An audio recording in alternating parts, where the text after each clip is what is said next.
The race is on.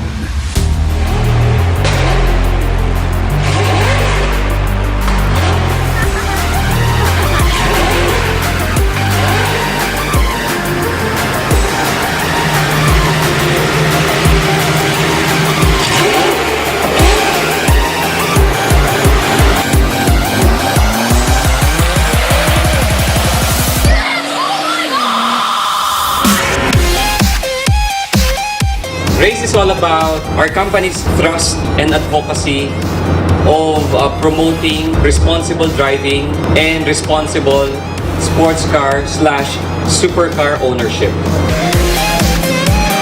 The professionals that we got for today's event will give the drivers a formal briefing on how to drive properly following the regulations of the racetrack. Nakakatuwa kasi kakatapos na ng lecture namin, tinuruan kami paano maging responsible driver. Maganda na yung sports car natin pero dapat maganda rin yung driving natin sa kalye.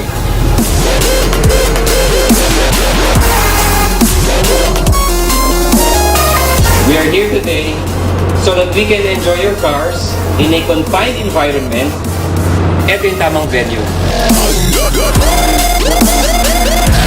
Tinuturuan tayo sa simula para maging disiplinadong driver.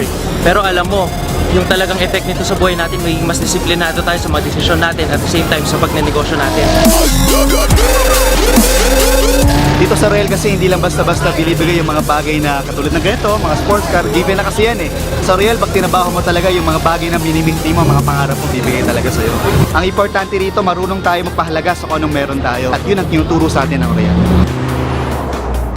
Tandang-tanda ko nga nung bata kami, ang nakalagay na poster sa room ng ate ko Spice Girls, ako Alfa Romeo Spider. Gusto ko talaga sports car, kaya nung nabigyan ako ng chance mag-Royal, naisip ko talaga yun ang una kong ilalabas through this business. Doon ko po talaga na-realize sa mga events na gano'n na ibang klase pala talaga ang Royal. We are one big family na dinedevelop tayo ng Royal to become a better person holistically.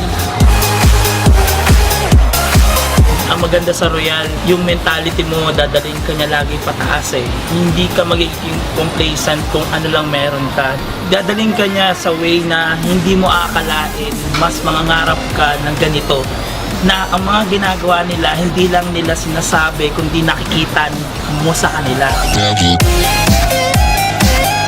Royal is a totally different company. We're not the number one because we're the only one.